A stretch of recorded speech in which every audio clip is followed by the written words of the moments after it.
Olá, pessoal do Concase. Muito obrigado pelo convite. Meu nome é Daniel. Eu vou projetar aqui a palestra para vocês, né? Espera aí só um pouquinho.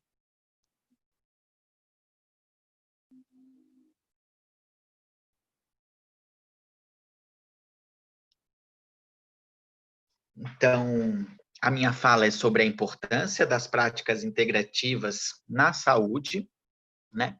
Meu nome é Daniel, como eu falei para vocês. Eu sou naturólogo, especialista em medicina tradicional chinesa e estética facial e corporal. Sou mestre em epidemiologia pela UFSC, doutorando em medicina preventiva pela Faculdade de Medicina da USP. Atualmente sou professor da Universidade do Sul de Santa Catarina, né? Esse cargo eu exerço desde 2008. Fui coordenador do curso de Naturologia de 2015 a 2019.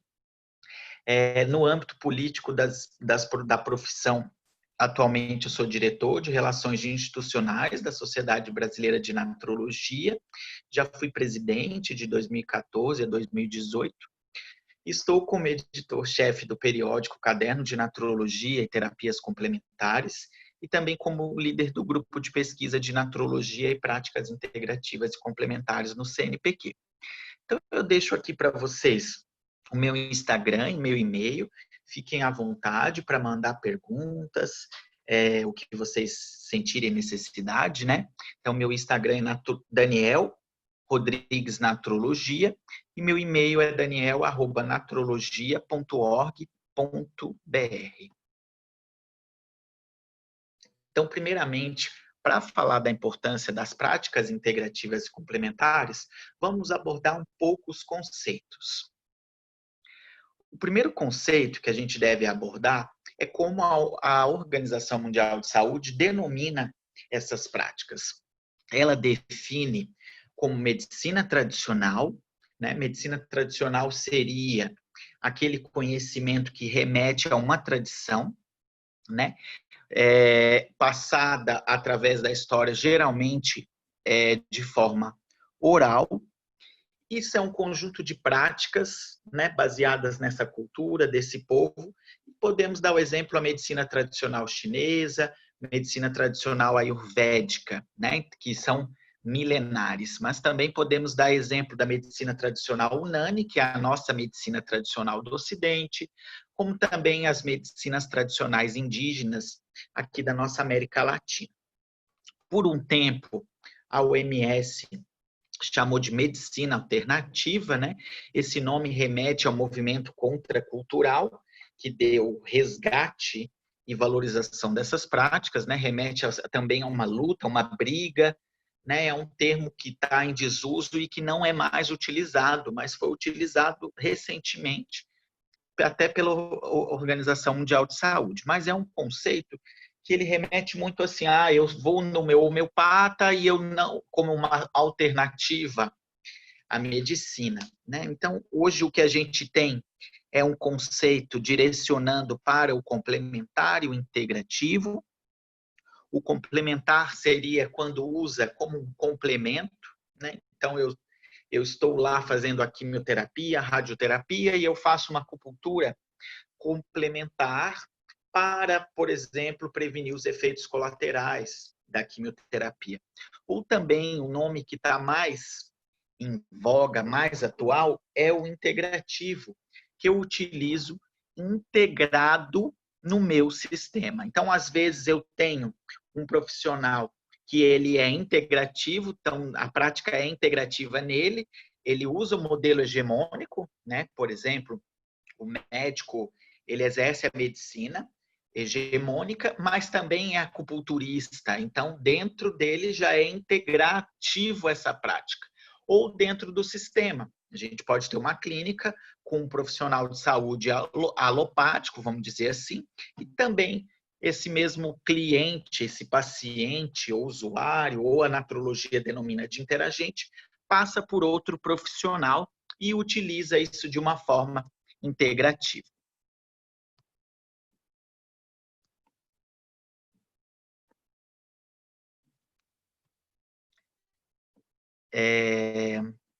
Eu fui conferir se estava gravando. Meu Deus, não apareceu ali em cima, fiquei preocupado. O NIH define como saúde integrativa, né? É complementar a um grupo de sistemas terapêuticos de cuidado à saúde, práticas e produtos que não são considerados parte da medicina convencional. Então, para o NIH, até os suplementos que a gente conhece também são considerados saúde integrativa, porque não pertence à medicina convencional, né? Então, os produtos, como eu falei, os suplementos, os fitoterápicos, práticas como, por exemplo, yoga, meditação, e sistemas terapêuticos complexos, como, por exemplo, a medicina chinesa, a homeopatia, né? Então, a gente poderia separar, o NIH separa, faz essa classificação. Já o Ministério da Saúde tinha proposto uma política nacional intitulada Medicina Natural e Práticas Complementares, porém o Conselho Nacional de Saúde recomendou que essa política chamasse Práticas Integrativas e Complementares, para não remeter à medicina, uma exclusividade de um profissional, e trocou para esse termo Práticas Integrativas e Complementares. E a definição mais recente são práticas de saúde baseado no modelo de atenção humanizada, centrado na integralidade do indivíduo, que buscam estimular os mecanismos naturais de prevenção de agravos, promoção e recuperação. Esse estimular os mecanismos naturais é o vitalismo, né, a teoria do vitalismo, por meio de tecnologias eficazes e seguras, com ênfase na escuta acolhedora, no desenvolvimento do vínculo terapêutico e na integração do ser humano com o ambiente e a sociedade. Então, percebemos um conceito brasileiro que abarca uma visão de saúde ampliada, né? Que fala que essas práticas são mais do que técnicas, né? Que estão baseadas no vitalismo, na atenção humanizada, na integralidade, na singularidade do sujeito, né? E também no desenvolvimento do vínculo. Mas por que valorizar essas práticas, né? Muitas pessoas acham que é charlatanismo, que não é científica, que não existe o porquê dessas práticas. Vamos desmistificar um pouco, então, isso. Primeiramente, isso não é interesse do Daniel, nem do Concase, e nem do Ministério da Saúde ou de uma determinada entidade. Isso é uma recomendação da OMS, vem desde a Alma Ata, né, para que se incorpore esses sistemas nos países membros, né, que antes era chamado de medicina alternativa, agora de medicina tradicional, medicina complementar e integrativa. Então, a OMS tem diretrizes para isso, a diretriz mais atual é a 2014, 2023, e também um atlas global que fala sobre o uso, sobre o treinamento, sobre a formação dessas práticas. Então, percebemos que essas práticas são utilizadas em diversos países, né? A gente percebe que é utilizado, por exemplo, 90% da população da Etiópia utiliza. Então, países que estão em desenvolvimento utilizam por não ter acesso à medicina convencional, e países desenvolvidos também utilizam com uma escolha do usuário. Então, a gente percebe que 80% dos alemães, 70% dos canadenses utilizam essas práticas. Então, ou seja, o interesse da OMS vem também dessa teoria que as pessoas utilizam, né? Nos Estados Unidos, a gente tem um survey, que é como se fosse a nossa pesquisa nacional de saúde aqui, que eles perguntam sobre essas práticas, e no último levantamento constatou que 33% da população adulta e 11% das crianças utilizam alguma prática integrativa. Então, a gente observa nos Estados Unidos um aumento considerável do yoga, 10% dos norte-americanos adultos, isso é um estudo de abrangência nacional, então a gente pode generalizar esses dados, praticamente 10% dos norte-americanos fazem yoga, e também percebemos como a meditação, quiropraxia, massagem, também como umas práticas bem utilizadas. Nas crianças, destaca-se a quiropraxia, a osteopatia, mas a gente percebe também crianças fazendo yoga, meditação e massagem. Aqui eu trago outro dado de outro ano, né? As técnicas mais comuns utilizadas. Percebemos que os produtos naturais aparecem com 17,7%, a respiração ali com 11%, o yoga com 10%, né? Isso daqui é o dado de 2012. Então, a gente percebe que muitos norte-americanos utilizam diversas delas, né? Percebemos lá, por exemplo, a homeopatia com 2,2% dos norte-americanos. Também a OMS traz dados sobre a formação acadêmica, naquele Atlas Global que eu mostrei para vocês. Ali é formação universitária em medicina tradicional e complementar, e a gente percebe que 30% dos países membros têm uma formação universitária em medicina tradicional e complementar.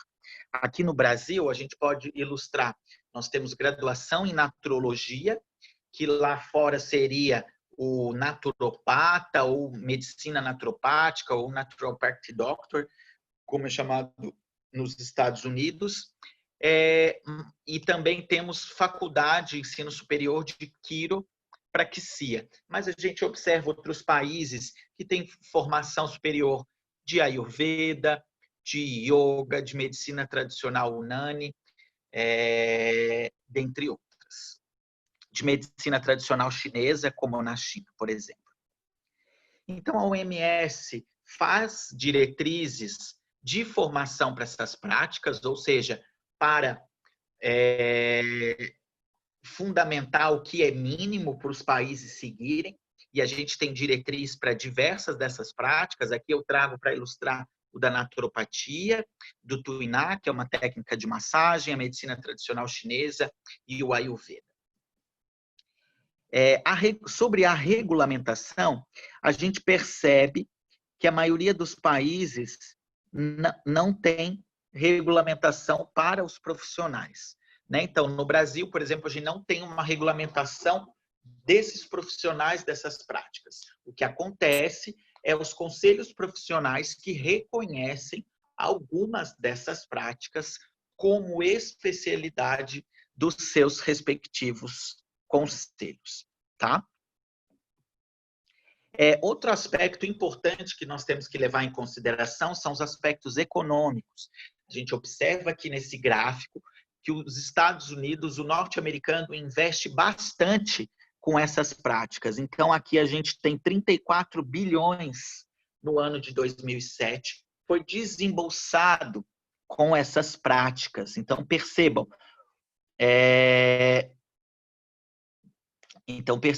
aqui o que a gente tem de maior reembolso. Trago outro dado aqui para mostrar para vocês. Por exemplo, nossa, eu quase não estou enxergando direito. 15 bilhões de gasto com produtos naturais, vitaminas, minerais, né? 4,2 bilhões com massagem, né? Então, a gente percebe que o norte-americano gasta, investe, né? Vamos chamar de investimento, porque isso não é um gasto, é um investimento, investe nessas práticas por ano. O outro mito, esse é bem difundido, principalmente por interesses econômicos do complexo médico-hospitalar, da indústria farmacêutica, que essas práticas não são científicas. Então, existem inúmeras revisões sistemáticas e meta-análise, que é o topo de evidência sobre essas práticas, remetendo a diversos ensaios clínicos, né? Também temos estudos de custo-efetividade, porque, por exemplo, pode ser muito interessante a acupuntura para enxaqueca, mas isso é custo efetivo para o sistema? E também estudos sociológicos e antropológicos. Aqui a gente pode ilustrar que a Cochrane, que é a principal organização não governamental de de resumo de evidência, existe um centro de medicina alternativa e complementar que fica na Universidade de Maryland. E também o CIMAGO, que é a plataforma da Scopus, tem catalogado mais de 100 jornais indexados, muitos deles com dezenas de anos publicando evidência, e também com publicação mensal. Então, eu trago aqui outro dado referente à pesquisa. Diversas universidades respeitadas possuem centros de pesquisa sobre essas práticas. Em Harvard, por exemplo, a gente tem um grupo de pesquisadores que estudam, por exemplo, as práticas mente-corpo, com destaque para a mindfulness, né, para meditação. Aqui, então, como eu tinha dito para vocês, eu trago inúmeros periódicos indexados da área, né? Então, a gente com um bom fator de impacto. E aí podemos ilustrar que as principais editoras de periódicos científicos têm jornais dessa área, como, por exemplo, a BMC, a Marianne, a Elsevier. Todas elas possuem jornais indexados por pares para essas áreas. Então, estou ilustrando aqui fotinhos de alguns desses mais de 100 jornais da área. E aí, gostaria de fazer já a propaganda da nossa revista científica, que já completa 9 anos, que já está indexada em algumas bases, né? Tenho orgulho de dizer que foi a primeira revista indexada na área de terapias complementares no Brasil, né, que sediada na Unisul, porque antes a gente tinha no Brasil apenas revista de homeopatia, revista brasileira de plantas medicinais, revista de homeopatia, de musicoterapia, mas não tinha nenhuma revista que abarcasse todas as práticas. Então, a Natrologia, como estudo dessas práticas, criou essa revista. Então, a maioria dos nossos artigos são provenientes de universidades federais, públicas, brasileiras e também internacionais. Então, eu destaco aqui alguns números. Ela já possui qualis da CAPES, editores internacionais e nacionais de respeito. Nós temos a versão tanto impressa quanto online e o acesso é público, liberado para todo mundo. E que caso tenha algum pesquisador que também deseja submeter manuscritos para o nosso periódico, será muito bem recebido. Então, como eu falei para vocês, existem muitas práticas que possuem evidências fortes de eficácia, efetividade e segurança, comprovada por diversas meta-análises e ensaios clínicos randomizados. Então, citei para vocês a plataforma da Cochrane, mas é óbvio que também a gente não vai ter síntese de evidência de todas as práticas, né, para de todas as condições. Nós vamos dar alguns exemplos, né? Então, a gente tem evidência de musicoterapia para o autismo, de arte-terapia para a esquizofrenia, de massagem para a insônia, de óleo, por exemplo, um determinado óleo essencial para dor, de acupuntura para enjoo, para dor de cabeça, para cefaleia. Então, a gente tem diversas meta-análises das diversas práticas para diversas condições. Mas é óbvio que não tem evidência de todas as práticas, todas não foram estudadas exaustivamente em todas as condições possíveis humanas, né? Outra questão que nós podemos falar é a assistência. Os principais hospitais do mundo e do Brasil possuem um departamento de medicina complementar. Então, eu destaco no Brasil o Sírio-Libanês, o Hospital Oswaldo Cruz, o Einstein, o INCA, por exemplo, né, como hospitais que possuem assistência dessas práticas. E aí o que a gente traz de principal benefício e importância dessas práticas é uma nova cultura de saúde, porque nós temos um novo paradigma. Na verdade, não é novo porque isso já é milenar, mas novo no sentido do resgate, uma nova cultura de saúde. E quais são as características dessas práticas? elas partem dessa premissa do olhar mais ampliado do processo vida e saúde e doença. Então, quando a gente vai conversar com o interagente, não é apenas o físico que nos interessa. Nós vamos conversar sobre os aspectos emocionais, mentais, as relações sociais, como, por exemplo, nos relacionamentos, na família, no trabalho. Nós vamos investigar a religiosidade, a espiritualidade, os hábitos saudáveis, a relação com o ambiente, a relação consigo mesmo, né? Com afetividade, sexualidade. Então, a gente tem um olhar, uma consulta, na antrologia a gente chama de relação de interagência, que a gente vai ter essa visão multidimensional do processo e singular. Então, se a gente tem uma pessoa com úlcera gástrica, a gente vai ter um tratamento personalizado, baseado nessa pessoa. Se nós tivermos 30 pessoas com o mesmo diagnóstico, pode ser 30 tratamentos totalmente diferentes. E também, se nós temos uma mesma pessoa com uma determinada queixa, se ela for observada, assistida por diferentes profissionais, teremos protocolos totalmente diferentes também. Essas práticas têm outra característica de ser menos dependente de tecnologia, né? O diagnóstico, então, é mais feito a partir desse olhar clínico, né? Desse exame detalhado dos sinais e sintomas. Baixos custos, está entre aspas, porque isso depende. A gente tem, por exemplo, uma hortelã que nasce em qualquer horta, mas a gente vai comprar um GMBio, que é um medicamento de hortelã para giardia, e esse medicamento custa muito mais do que o chá de hortelã, mais de R$50, porque ele foi industrializado. Então, o baixo custo ele é muito relativo, porque depende quantas sessões nós vamos fazer, quais práticas nós vamos utilizar. Resgata e valoriza a cultura, porque as pessoas, por exemplo, gostam, está na raiz da cultura utilizar, por exemplo, as plantas medicinais, né? A dança, como por exemplo. Também são importantes porque integra o ser humano à natureza. Então, por exemplo, a gente está lá fazendo banho termal. Então, a gente está lá na natureza, recebendo aquela água termal natural. Né? Poderia dar inúmeros exemplos aqui de cada característica.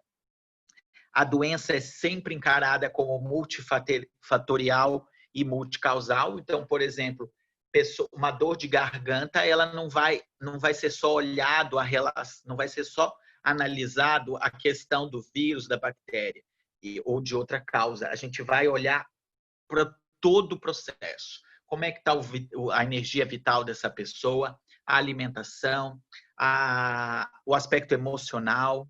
Então, a gente vai investigar tudo, né? E vamos intervir em diversas dimensões também. Também essas práticas são interessantes porque elas despertam o autocuidado e o autoconhecimento. Vamos dar o exemplo, então, quando a gente está lá meditando, a gente está se autoconhecendo e se autocuidando. E também despertam a autonomia e o empoderamento do sujeito. Então, as pessoas ficarem mais responsáveis pela sua saúde. Então, aspectos históricos, como eu falei para vocês, cada uma delas tem uma história diferente, mas dentro do âmbito do sistema de saúde, a gente pode falar que o marco é a Declaração de Alma-Ata, que fala que é um marco para a atenção primária, né, que falam dessas práticas. Então, na Organização Mundial de Saúde, desde Alma-Ata, tem esse incentivo. E aí a gente tem os documentos 2002, 2005, depois 2014, 2023, como estratégias da Organização Mundial de Saúde para essas práticas. E hoje, esse documento fala de priorizar a oferta em todos os serviços de sistema de saúde, não só na atenção básica, né, mas na especializada, na alta complexidade também. Claro que respeitando os critérios de qualidade, segurança, uso adequado e eficácia, respeitando a regulamentação dos produtos, das práticas e dos profissionais. Então, como eu falei para vocês, a gente está usando um insumo lá da medicina tradicional chinesa, precisa ser garantido a qualidade desse insumo. Precisa também ter estudo de segurança, porque não é porque é natural que não faz mal, né? E também a eficácia e efetividade. Pensando no que os produtos devem ser regulamentados, então no Brasil, por exemplo, os óleos essenciais não têm uma regulamentação tão aprofundada como a gente tem dos fitoterápicos. As práticas são regulamentadas pelo Ministério da Saúde, nós vamos elencar aqui algumas, mas os profissionais a gente ainda precisa avançar nessa discussão. Então, no Brasil, desde a 8ª Conferência Nacional de Saúde, vem se falando de incorporar essas práticas no sistema de saúde. Então, aparece também na criação da Constituição, inclusive, quase que essas práticas entraram na nossa Constituição, por poucos votos ela não entrou. E nas demais conferências nacionais de saúde aparece a necessidade de incorporá-las, né, de fortalecer. E aí, em 2003, o Ministério da Saúde cria um grupo de trabalho para fazer essa política. E aí, em 2006, é instituída a Política Nacional de Práticas Integrativas e Complementares. E depois, 2017, a criação de novos procedimentos e também ampliação da PNPIC, com outras práticas, e 2018 uma homologação do ministro, na época, também dessas práticas. Vou mostrar para vocês, então. Então, em 2006, a gente tinha a acupuntura, a medicina tradicional chinesa, a homeopatia, as plantas medicinais e a medicina antroposófica e as águas termais como observatório. Então, nós tínhamos 5 práticas na política nacional.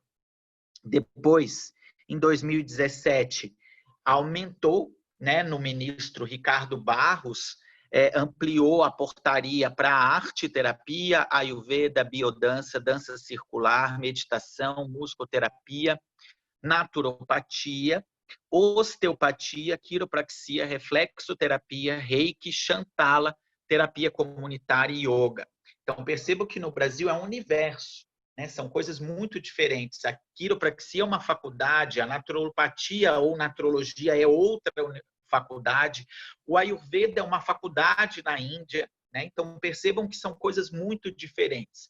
Vão desde o uso da arte até o uso de uma substância natural ou uma manipulação, por exemplo, o uso da arte e demais. Elas são, vamos dizer assim, práticas muito heterogêneas. E aí, em 2018, a gente tem a incorporação da aromaterapia, da apiterapia, da bioenergética, da constelação familiar, cromoterapia, geoterapia, a hipnose, imposição de mãos, oficializando a medicina antroposófica e as águas termais, e também o ozônio e a terapia floral. Então, hoje, nós temos 29 práticas reconhecidas pelo Ministério da Saúde. E aí eu vou trazer alguns dados para vocês do uso dessas práticas. Então, percebam que ao longo dos anos, os números de estabelecimento com essas práticas aumentaram consideravelmente. Então, em 2016, eram 5.514 estabelecimentos de saúde que ofertavam essas práticas. A grande maioria deles na atenção básica, 78%. Numa pesquisa do PEMAC do segundo ciclo, a gente percebe que diversas equipes de saúde da família utilizam essas práticas. Podemos destacar aqui, por exemplo, as práticas corporais da medicina chinesa, com mais de 1.700 equipes, plantas medicinais, quase 1.500, Também temos um dado aqui de 2016, trazendo que 30% dos municípios brasileiros ofertam pelo menos uma prática, estando presente em todas as capitais, em todos os estados. Pelo mapa, quanto mais verde é a cidade que oferta o máximo de PIX. Então, a gente percebe que o verde bem escuro é aquele município que oferta mais de 10 práticas. E aí, aqui tem o número de estabelecimentos da atenção básica que utiliza essa prática e mais de 2 milhões de atendimentos. Aqui eu trago o exemplo, alguns exemplos de uso no SUS dessas práticas, né? A gente tem lá em João Pessoa uma unidade básica de saúde que é exclusiva de PIX, o nome dela é Equilíbrio do Ser. A gente tem aqui um agente comunitário de saúde recebendo auriculoterapia, né? Aqui uma horta com plantas medicinais, aqui embaixo, provavelmente fazendo uma terapia mente-corpo. Aqui o reiki, aqui do lado a massagem Chantala, que as gestantes fazendo, as gestantes não, as mães fazendo nos seus bebês. Aqui temos um projeto de farmácia natural, né, que era um projeto de educação e saúde aqui de Pissarras, para educar as pessoas sobre alimentação saudável, o uso de plantas medicinais. Aqui é o projeto Quatro Varas, lá em Fortaleza, da terapia comunitária integrativa, que é uma terapia brasileira, que é uma espécie de terapia em grupo, foi sistematizada por um psiquiatra, Adalberto Barreto. Vitória é referência no uso de plantas medicinais, né, nas unidades básicas de saúde. Praticamente todas possuem horto e também farmácia de manipulação para distribuir, municipal para distribuir esses medicamentos. Campinas também tem diversas práticas utilizadas, ficou muito conhecida por essa técnica de acupuntura de Yamamoto, que ficou muito famosa por ser uma técnica, um microsistema aqui na região do crânio, muito utilizado para analgesia no lugar de medicamentos. Suzano é referência em uma terapia corporal praticada em parques e praças públicas, que é o Lian Kun. É uma técnica mente-corpo baseada na medicina tradicional chinesa. O Amapá tem um centro especializado de tratamento natural, com mais de 30 práticas e mais de 100 profissionais trabalhando, ofertando numa atenção especializada, um centro específico dessas práticas. Em Goiás tem um hospital de medicina alternativa, ele não tem internação, apesar do nome hospital, mas que é referência no tratamento com Ayurveda. E aí, depois de trazer essas diversas experiências no SUS, falar um pouco dessas práticas, do que elas são, eu gostaria de agradecer e dizer que eu estou aberto, tanto por e-mail quanto pelo Instagram, para responder vocês sobre qualquer dúvida que ficou da minha fala. Então, meu objetivo era demonstrar dados de fora, né, dados econômicos, políticos, de uso, de formação, e também no Brasil, para mostrar, fazer como se fosse um panorama geral. E eu estou livre para vocês, podem mandar mensagem no Instagram Daniel Rodrigues Naturologia ou por e-mail daniel@naturologia.org.br. E assim, eu agradeço de coração o convite e muito obrigado. E eu espero poder conversar com vocês online, né? E fiquem em casa. Quem está tendo que trabalhar, adote as medidas de segurança. Como epidemiologista e profissional de saúde, a gente sabe que o Brasil ainda, muitas regiões, os casos estão aumentando, né? Então, obrigado. Espero que essas práticas podem ser muito úteis nesse momento de pandemia, seja para melhorar a nossa saúde mental ou para melhorar o nosso sistema imunológico. Gratidão, um abraço, Concase, muito obrigado pelo convite.